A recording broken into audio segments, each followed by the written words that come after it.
if one more person tells me to relax while I'm trying to get pregnant, I'm just gonna, do you ever feel like that? Like people are telling you to relax and it's just gonna happen. Go on vacation, right? It can be so annoying, right? So let's talk about that for just a moment. I'm Denise Noyer-Erez, and I'm known as the Fertility Godmother, and I help women that want to do everything they can to increase their chances of having a healthy pregnancy, save time and pain on their path to pregnancy. So grab your tea, and hi Sky Treasures, it's good to see you. Come grab your tea and come join me as we're going to talk about stress. And what I really want to share with you is, I don't want to tell you to relax, but I want you to understand that managing your stress, just like managing your life, is so important.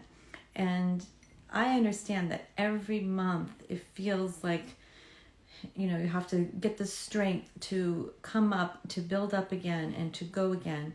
And every month that goes by or every year that goes by that you haven't conceived, it starts to stack itself up. And you may start to doubt that it's even possible for you. And at the same time, it's so important to manage those thoughts and to manage your stress and to manage, right? You can't control this journey, but you can control how you are. You can control how you respond and what you do with your life. Those are the things that you can control.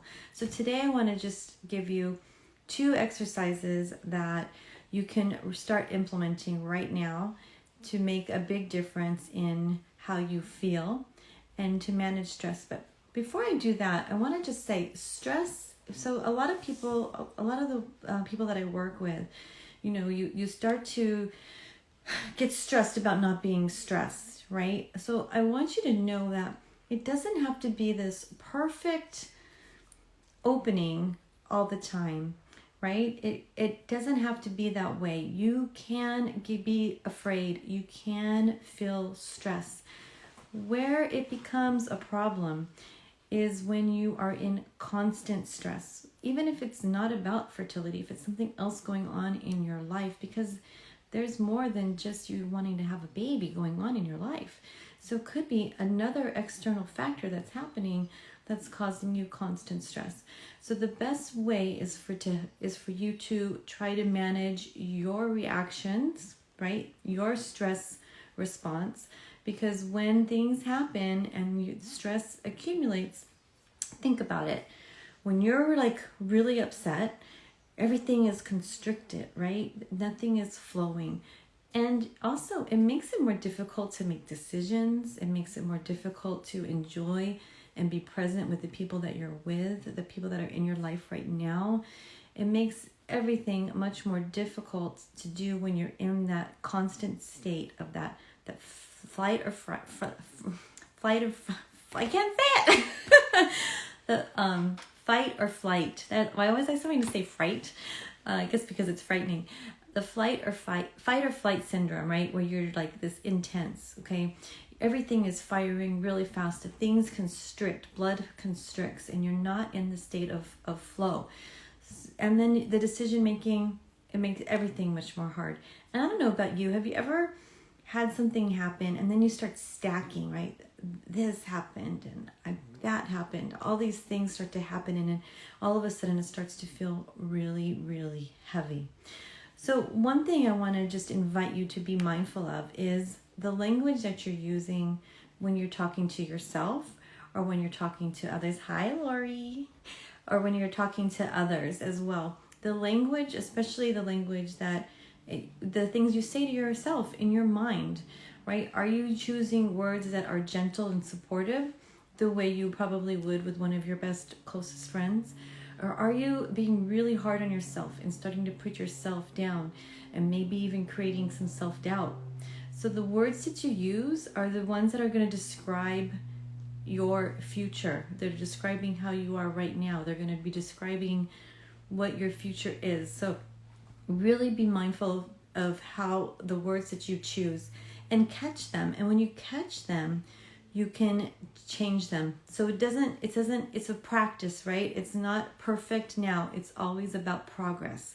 Progress, taking the steps forward, catching yourself with those doubts that it's not going to happen for you, catching yourself that, that whatever it may be specifically for you, those words that you say, and change them and believe that it can happen. Unless there is some reason, like you like some actual physical reason, like you don't have a uterus, or you don't have any more eggs left, like for real you don't, not that you have a low AMH, but that you actually don't have any eggs left. And even if that's the case, there's other ways that you can have a baby, right? So when you're in more of that open, calm state, then you can be more resourceful, you can make other decisions, and you can learn to let go and let things flow and be more open to other things. When you're tense and always fighting and stressed, you can't see the things other than what in that moment what you need to do. When you're stressed out and tense, you're not going to be resourceful. So we have language, right? I want you to really start paying attention to the words that you use and change those, because that's going to make a huge difference for you.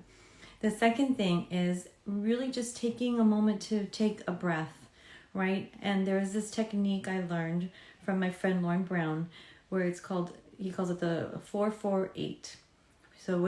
And you just have to do a few of these breaths, and you can do it at any time. And that can help calm your nervous system, like that, really, where you can make better decisions, where you can feel more at ease. So again, stress isn't bad. Stress is there for us for a reason. It's the constant, never-ending stress that keeps on coming. And it's taking these little breaks of taking a breath, or taking some time for writing in your gratitude journal, or taking some time for meditation. And I know some of you don't like the concept of meditation. It's hard to grasp around making that time for that. But really, it makes a huge difference. But that's why I'm going to share with you this breathing technique. And within 3 breaths, somewhere between 3 to 5 breaths, again, you can do it at any time, right? It's not like having a guided imagery. You can't do it in the car. But at any time, you can start to do these breaths. And what's going to happen is you're going to start to feel the nervous system calm down. And when your nervous system is more calm, you have things flowing with ease. The blood's flowing, the circulatory system's flowing. Your body can reset itself. Does that make sense? Your body needs to reset itself so that it can do what it needs to do, so that things can flow. And so when you're in a better state, when you're more in a relaxed state, you're able to do that. And also being in a more of a relaxed state allows your body not only to heal, but it allows you to be more receptive. And getting pregnant is one of the things that is really important, is being able to receive, right? It's really important for that. So what you're going to do, hi Abida, what you're going to do is I want you to take a nice deep breath in through your nose. For the count of 4, I'm going to have you hold for 4, and then exhale through your mouth for the count of 8.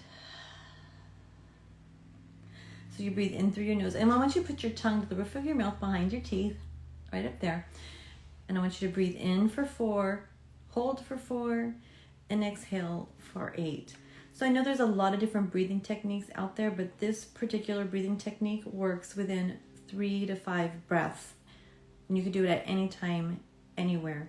And what you're doing is not only are you allowing your nervous system to calm down and everything to rejuvenate, but you're also allowing yourself you're training your brain, you're training yourself to become more present, to come back into your body. And you're going to get stronger and stronger and build on that. So those are the 2 ways, and there's so much more. But those are the 2 ways that I find very, very helpful. If you can start paying attention to the words that you use and switch them out. Catch yourself. How are you talking to yourself? How are you describing situations? What words are you using? Makes a big difference, because we write our story, we write our movie. And you want to just use the words that you want to describe how that's going to be. Okay. The second thing is this little breathing technique. I share that with you. I know it's simple. but it works. I share it with you because you can implement it right now, anytime, anywhere. Try that one. Make it a beautiful day, and I will see you tomorrow. I'm Denise Noyer-Erez, and I'm the Fertility Godmother.